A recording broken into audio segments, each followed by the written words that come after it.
Welcome into the North Florida Prep Report. Of course, Overreaction Monday here today. Of course, I'm Andrew Jupe giving you the action and the lowdown. The beauty of Overreaction Monday is coming out of the weekend with some adventurous or some excitable takes. So the best way that we can factor that in here lately is kind of the right and wrongs of the weekend. So what we got right, what we got wrong, breaking that down for you, giving you the picture, illustrating what we have here, because there's a lot of things, honestly, that we got wrong this week. So let's get it going here. North Florida Prep Report Monday edition coming right up. All right, Overreaction Monday. What we got wrong? That's the Lincoln Trojans. Undefeated O'Galley coming in from southeastern Florida. And so they had some big profile recruits coming in. How would the Lincoln offensive line handle it? The answer was pretty good. They shut down Brandon Brown, the LSU commit, on the D-line. Of course, Christopher Chamale Roberts had a monster game. I think he threw down 9 pancakes. The defense was absolutely furious. There was an early touchdown, but after that, they locked it down. Of course, Quinn Gray Jr., absolutely a beast, 9 tackles, 1.5 sacks. They also blocked a kick by Gavin James. He was the one that shut that down. And then you look at the offense. You had Chris Sims slinging it. He had 2 touchdowns, passing yards all over the place, ran for over 100 as well. And then Darius Higgins on offense got it going on. So it was not really a close matchup, and I think even the score line that you see at 3 touchdowns is a little closer. Lincoln really ballooned out the lead. I think it was 38-10 at one point. Absolutely dominated the game. The defense looked really nice and was really reminiscent of what we saw early in the season for Lincoln. They are peaking right now heading into the playoffs. 7-2 are the Lincoln Trojans. They might have a shot to go get one of those top 2 seeds here in the region, and they could be hosting a lot of playoff games if they keep it going. But that's what we got wrong. Lincoln Trojans are bad. The weekend, what we got wrong. Suwannee Bulldogs. Absolutely dominant performance by the Suwannee Bulldogs. 45-14 victory. Came up absolutely huge over on the First Coast. Of course, now 2 straight wins here for the Bulldogs. So they jumped up to 7th, last place here in the standings here for Classification 3A. How far can they go?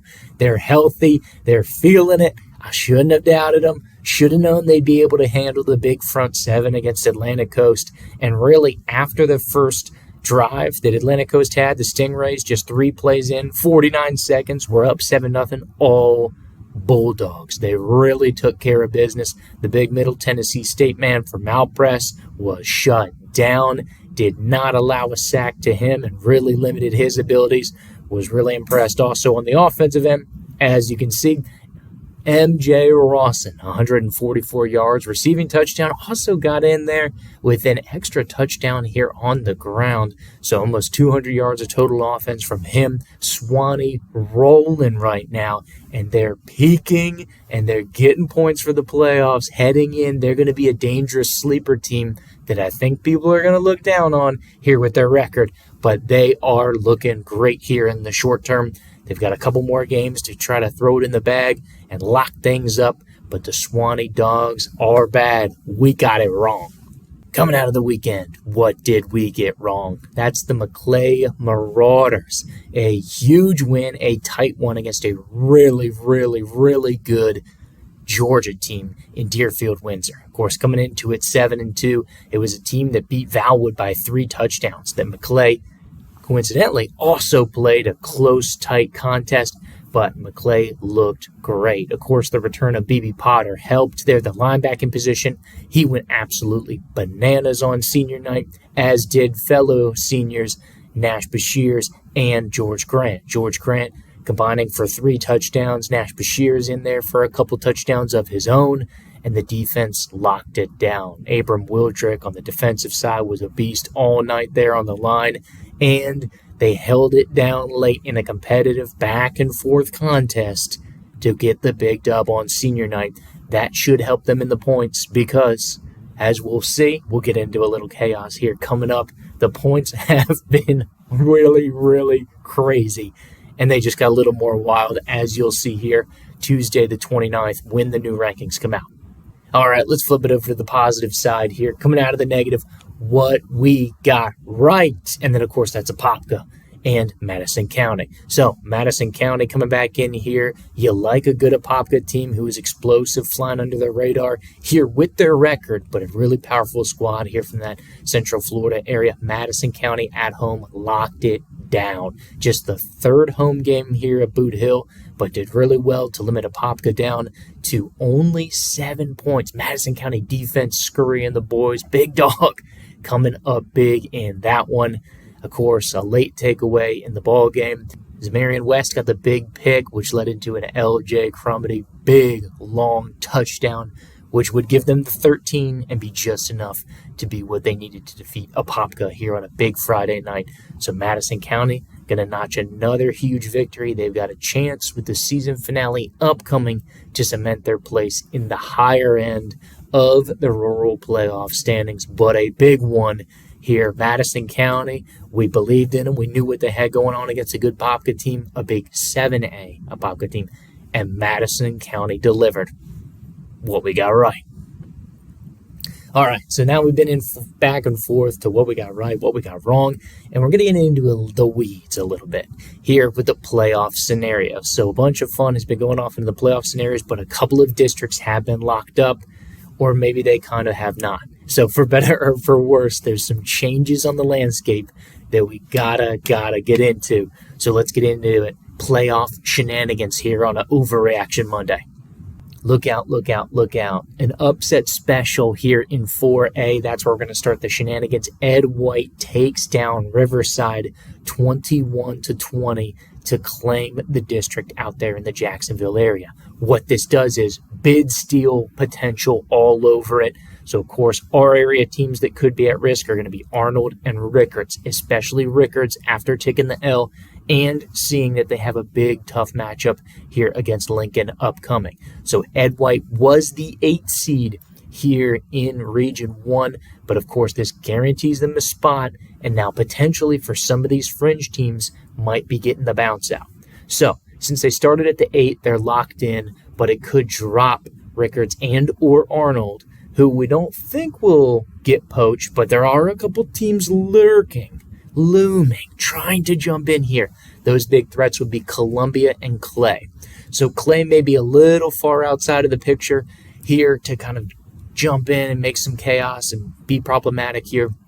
But Columbia definitely within striking distance.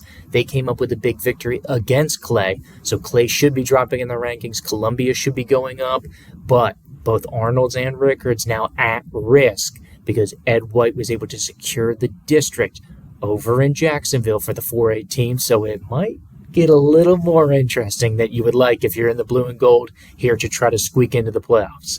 Having said that, do I think they'll get in? Yes, but what was looking more about a 70% a couple weeks ago is probably now down to more of a truly 50-50 odds here with the Rickards Raiders. If they can get the upset special against Lincoln, I think that would lock them in here this weekend, but with these extra games kind of floating around, Arnold and Rickards at risk because of the Ed White win. All right, so let's go down to the 3A classification here. The big movement comes with Bishop Kenny taking down Westside in 3A District 4. So this may not be an upset, but what it does is it creates a three-way tie for first here in that district over in the 3A classification here in Region 1.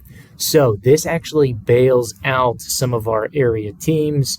Suwannee, Guybee, Bay in the mix could have potentially been at risk had Bishop Kenny not taken down Westside. So this district actually helps because there won't be a bid steal. The tiebreakers are all locked up, so they're going to go to the points to decide the district champion. Having said that, the region will be held a little hostage until the very last day of the season, the 7th, to get that result. And then when the rankings come out here the following weekend with the final playoff matchups. So you won't know who gets the automatic in that bit of the district until that is final. So something definitely keep an eye on. It does not look like it will threaten any of our area teams going in the mix, like we said, coming forward, Wakulla, Suwannee, Bay. Of course, Bay has the automatic bid, so they wouldn't be at risk. Especially with the way Wakulla and Suwannee have been being lately, they should stay up into that 5-6 range, if not a position or two higher, so they should be okay. But a crazy three-way tie down there with Bishop Kenny, Menendez, all these guys getting into the mix, Parker causing some chaos here in the region, and a classic Jacksonville teams getting into some shenanigans. And another piece of shenanigans over the weekend here to shift over the playoff points. What's going to be problematic for our teams? Maclay, St. John Paul II. Once again, we saw it with Providence taking the L to University Christian. Now the other Eastern District is up to the shenanigans. Upset special. It's a bid steal. Trinity Catholic from Ocala took down PK Young. They have got the official automatic district. As it started today, it would be a 9 seed by Trinity Catholic. The new points are going to come out on Tuesday, change everything. But potential bid steal on the table. While it looks like JP2 and Maclay are safe, this could affect the hosting duties because now the matchups could go to the district champion, especially Maclay at risk for a potential host. I think another thing this does is shuts the door on NFC and FAMU DRS. I know DRS is far back. NFC was trying to creep back into the picture, but they have no more games, and now they're going to have to jump one extra person to try to get into the playoffs that they already had to do. So I think the journey is going to be a little bit tougher for them. Do not see them getting in. So that's the picture that's going to change here in 1A. It seems that these Jacksonville and teams to our east love causing problems here with Trinity Catholic, Bishop Kenny, all over the place here, creating some playoff chaos, which is one element, whether you agree with it or not, that makes it fun and entertaining. There's a lot of shifts and there's a lot of chaos, and we've still got more weekend action to go. Here we have this weekend, week 11, which is supposed to be the final one, and then we've got some potential makeup games here sprinkled into the mix here for week 12 on that Thursday the 7th.